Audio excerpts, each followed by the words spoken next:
Hi guys! Alright, so let's talk about horror stories because I get a lot of messages that say, hey Saimah, I'm looking to get started with Turo and I was getting ready to buy this car, but I've been reading all this stuff online about people having horror stories and just really horrible things happening to people when they rent out their cars. So let's address that. First and foremost, these horror stories, of course, they're always the easiest thing to talk about, right? It's the thing that people can ramble on and on about, and it's entertaining, and they get eyeballs looking at these horror stories. And in the end, it is true, they do happen. But what you have to think about is how often do these things happen?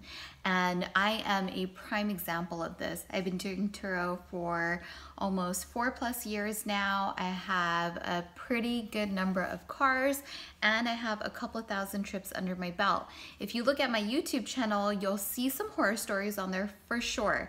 And I think I've reported on almost all the ones that I've ever experienced. So if you really look at that in the grand scheme of things, it will go to show that there's not that many. They are very few and far in between that you'll ever come across. And then the whole thing is that if, the more volume you do, the more trips that you do, the longer that you do this, then of course, sometimes it is inevitable that these things will happen. So pretty much the message that I want to put out there is that yes, these things do happen. They don't happen very often. And what you can do to counteract these things is really follow the system and follow it well. So that's everything from having GPS trackers in your cars to doing proper check-ins and check-outs, maintaining your cars well, and really properly vetting your guests when they come to pick up your cars. All things that I have talked about. When you do these things properly, you can really have a strong peace of mind when your cars are out there, and even if something does happen, you know that you've dotted your I's and you've crossed your T's and the insurance is going to kick in, and majority of times everything is going to be okay. It's part of being in business and part of being in any business, right? I've had multiple companies before doing Turo, and that's the thing. Risk is involved in anything where there's an opportunity. And right now, the opportunity cost is low for doing Turo and the opportunity is high. So as long as the opportunity outweighs the opportunity cost, then it's something that you should go for. And with that said, I think that you have to really evaluate who you are as a person. If you really truly are a risk averse person and that is something that you fear a lot, that something bad is going to happen to your car, then this may not be the right thing for you, because you can't allow fear to control you if you're going to go into doing something like Turo.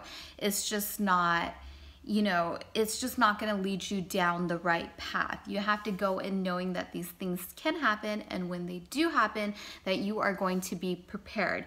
You're not going to have a reactive approach, you're going to have a proactive approach. So what I'll say is don't let these horror stories deter you from doing Turo, but also really evaluate yourself as a person and understand who you are and really make the decision based on what your identity is as a person. Now, I'm somebody who is not risk averse at all. I don't mind risk. It doesn't scare me. All I know is that as long as I'm prepared and I did everything the way that I'm supposed to, then I'm willing to take that risk and also deal with the potential consequences.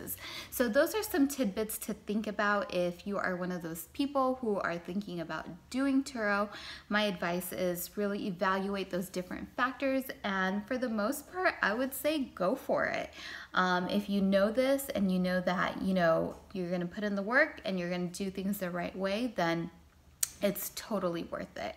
And it's even worth it in the instances where things do go wrong. And again, I am a prime example of that. So just want to share some thoughts on this. I've been getting a couple messages about this lately. So hopefully this helps you guys make a better decision as to what path you want to go down. And again, leave me your questions if you want me to be more specific about anything, or if you want me to offer any more tips about getting started. Thanks for watching, guys. Bye.